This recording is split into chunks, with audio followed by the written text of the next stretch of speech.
What if your worst enemy suddenly begged you to save innocent children? In the last days of World War II, a German major did exactly that to American soldiers. This is the unbelievable true story of enemies who fought side by side to protect humanity. In the dying days of World War II, as spring struggled to break through the cold April air of 1945, the once mighty German war machine was crumbling. Allied forces pushed deeper into the heart of the Reich, and the final chapter of one of history's bloodiest conflicts was unfolding in chaos and desperation. It was during these final, frantic weeks that something extraordinary happened, a moment that defied every rule of war and reminded the world that even in the darkest hours, the human spirit could still rise above hatred. Picture the scene. A quiet rural road shrouded in thick morning fog. American infantry from a forward patrol moved carefully through the hedgerows, rifles at the ready. They had been fighting their way forward for days, never sure what awaited them around the next bend. Some German units fought with fanatical fury until the very end. Others surrendered the moment they saw American helmets. There was no pattern, no predictability left in this collapsing front. Suddenly, one of the scouts spotted movement. A solitary figure emerged from the mist, walking deliberately down the center of the muddy road. His hands were raised high in the air. From his right fist hung a simple white cloth, fluttering weakly like a flag of truce. He wore the uniform of a German officer, muddy, worn, but still recognizable. No rifle, no sidearm visible. Just a man walking straight toward the American lines. Sergeant Michael Brennan, a battle-tested leader who had seen more than his share of death since landing in Europe, raised his fist. His squad immediately dropped into firing positions along the hedgerow. Hearts pounded, fingers hovered near triggers. This could be anything: a brave surrender, a suicide mission, or the start of a deadly ambush. Brennan studied the approaching man. He looked to be in his early 40s, with streaks of gray at his temples and deep lines of exhaustion carved into his face. His boots were cracked and worn through at the heels from months of hard marching. His uniform told the story of a soldier who had been through hell, but still carried himself with quiet dignity. "Hold your fire," Brennan commanded in a low, steady voice. "Let's find out what this is about." The German officer continued his slow, deliberate walk until he was about 30 yards away. Brennan stepped out from cover, his Thompson submachine gun trained squarely on the man's chest. "That's close enough. State your business." The officer stopped. His English was accented but perfectly clear and calm. "My name is Major Heinrich Weber, until recently serving with the 272nd Volksgrenadier Division. I have not come here to surrender." Brennan's grip tightened on his weapon. In the brutal mathematics of war, words like "not surrendering" had cost many American lives. It often signaled a trap, hidden machine guns, waiting reinforcements, or a desperate last stand. "Then tell me," sharply Brennan replied, "why exactly are you walking into our lines?" Major Weber paused for a moment, then slowly lowered his hands. With careful movements so as not to alarm the Americans, he reached into his jacket pocket and withdrew a folded map. "There is an old abandoned mining tunnel located roughly 2 kilometers to the east of this position. Hidden inside that tunnel right now are 214 civilians, women, children, and elderly people from the nearby village. They have been sheltering there in complete darkness for 6 long days." The American sergeant stared at the officer, trying to process what he was hearing. Hiding from who? Weber's expression darkened. From the SS. By April 1945, the Nazi regime was in its death throes, and its most fanatical elements were lashing out with increasing brutality. As Allied forces advanced, SS units operating behind the collapsing front had orders to enforce total loyalty at any cost. They executed soldiers who spoke of surrender, burned villages suspected of defeatism, and treated their own civilians as disposable pawns in a lost cause. Some regular German army officers had quietly resisted these insane commands and paid the ultimate price. Major Weber had chosen another path. He continued his explanation with quiet intensity. 6 days ago, An SS detachment entered the village of Halbert and declared it a fortress that must be defended to the last man. Every male between 14 and 60 was to be forcibly conscripted into the fight. Those who refused faced immediate execution. Even worse, the SS commander ordered that the women and children must remain in the combat zone as living hostages, human shields to slow down the American advance. Weber's voice carried the weight of deep moral conflict. I could not stand by and allow that to happen. Under cover of darkness, I organized the evacuation of the civilians. My own men provided covering fire and created a distraction while the families slipped away to the safety of the old mining shaft. We told the SS that the civilians had simply fled into the countryside on their own. Sergeant Brennan lowered his Thompson slightly, but his eyes remained wary. This story sounded almost too incredible to believe. After years of brutal combat, trusting a German officer felt like inviting disaster.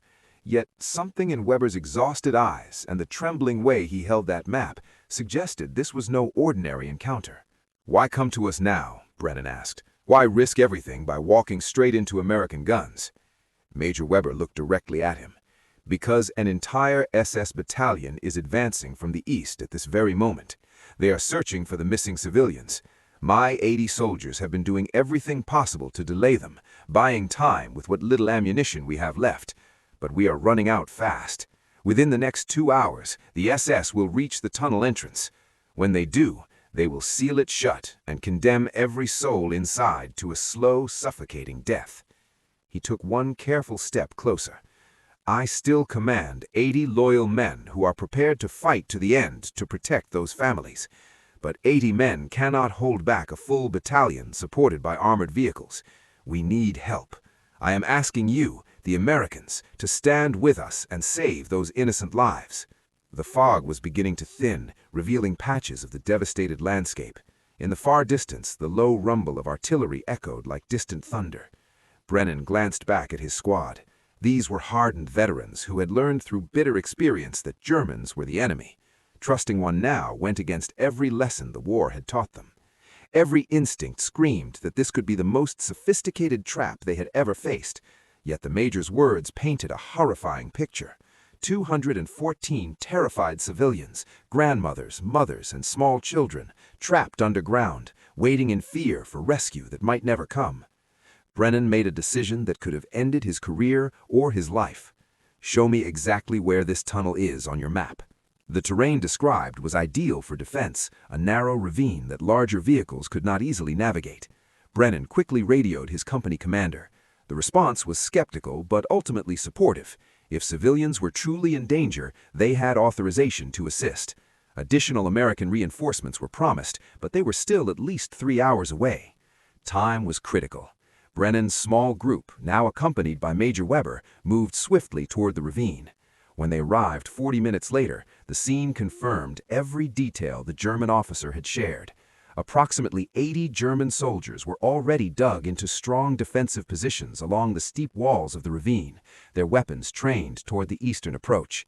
Behind them, at the dark mouth of the mining tunnel, frightened faces began to appear. Dozens of children peering out with wide, exhausted eyes, women holding infants close to their chests, and elderly villagers who could barely stand after days without proper food or light.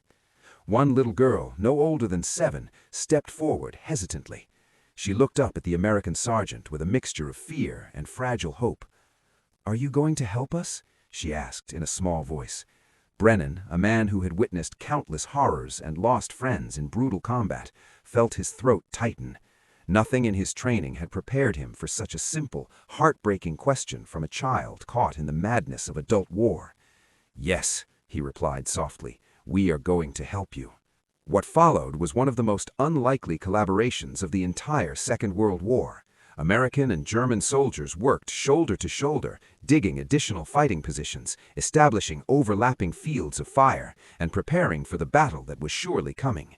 Men who had spent years trying to kill each other now communicated through gestures, shared tools, and the universal language of soldiers determined to protect the defenseless.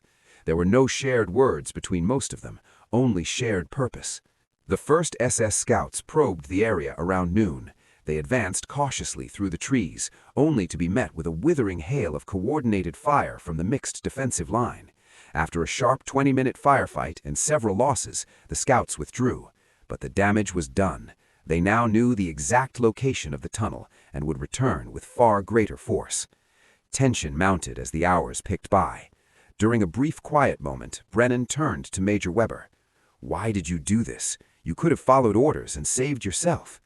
Weber gazed toward the tunnel entrance, where the children still watched from the shadows. "I have a 12-year-old daughter back home in Bavaria, safe with her mother for now. When this war finally ends, I will have to return to her and look her in the eyes. I will have to explain the choices I made. If I had obeyed those SS orders and allowed those families to be used as shields or left to die, I could never face my own child again with a clear conscience." His words hung heavy in the air, revealing the profound personal cost of moral courage in the final days of a collapsing empire. The main SS assault began shortly after 1:30 in the afternoon. More than 100 heavily armed troops, supported by armored vehicles, advanced toward the ravine. The narrow terrain prevented the vehicles from joining the attack directly, forcing the infantry to come forward in repeated waves. What greeted them was something they could never have anticipated: German regular army soldiers fighting side by side with American troops. The first wave broke against the combined defensive fire. The second wave managed to push halfway up the ravine before being driven back in chaos. The third wave stalled completely in the open ground, pinned down by deadly crossfire from multiple angles. When the SS attempted a flanking maneuver, Weber's men on the higher ground executed a perfectly timed ambush that sent the attackers reeling. By 2 o'clock, the assault had ground to a complete halt. The SS had suffered heavy casualties, nearly 40 men lost, while the defenders counted 3 German soldiers killed and 1 American wounded. Crucially, the tunnel entrance remained secure, and not a single civilian inside had been harmed. Then came the sound that changed everything: the deep rumble of approaching American Sherman tanks grinding through the forest from the west, accompanied by a full company of American infantry reinforcements. The SS commander, realizing the situation had turned decisively against him, ordered an immediate withdrawal. The enemy forces melted back into the eastern woods, disappearing as quickly as the fog had earlier that morning. A wave of profound relief washed over the ravine. The civilians began to emerge slowly from the darkness of the tunnel, blinking in the afternoon sunlight after 6 days underground. Children who had known only fear now ran freely for the first time in days, their laughter echoing across the battlefield. Women wept openly with joy and exhaustion.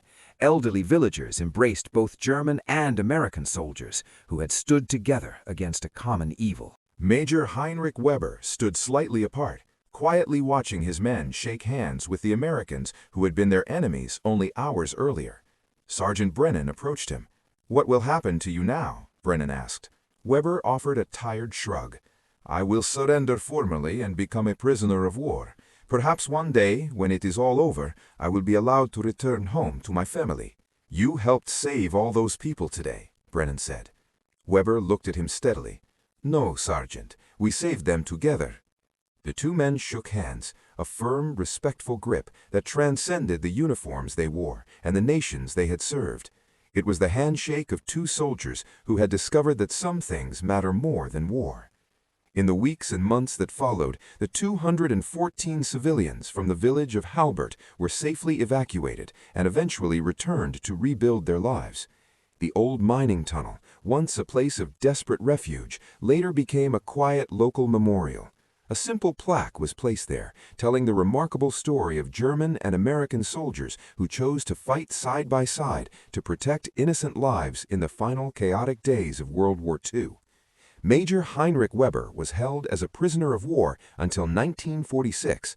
Upon his release, he returned to Bavaria, reunited with his wife and daughter, and never wore a military uniform again. He spent the rest of his career as a dedicated schoolteacher, focusing his life on educating young people about the values of compassion, responsibility, and moral courage, lessons he had learned at the highest possible cost. Sergeant Michael Brennan continued serving with distinction and was later awarded the Bronze Star for his leadership and bravery that day. The official citation spoke of protecting civilian refugees, but it never mentioned the extraordinary detail that he had done so in close cooperation with the very German soldiers who had once been his battlefield opponents. Most stories from the Second World War fit into clear categories: tales of heroic victories, crushing defeats, good versus evil, or the triumph of freedom over tyranny. But the story of the mining tunnel in April 1945 does not fit neatly into any box. It is neither a simple victory narrative nor a straightforward tale of enemies. Instead, it stands as a powerful reminder of the complexity of human nature, even in the midst of total war. It is the story of a German major who found the courage to disobey monstrous orders and risk his own life to protect the innocent. It is the story of an American sergeant who chose to trust an enemy when every rule of survival told him not to. It is the story of ordinary soldiers on both sides who remembered that beneath every uniform beats the heart of a human being with fears, hopes, and a conscience. War has always had the terrible power to create monsters out of ordinary men. Yet it also occasionally produces rare moments when people refuse to surrender their humanity.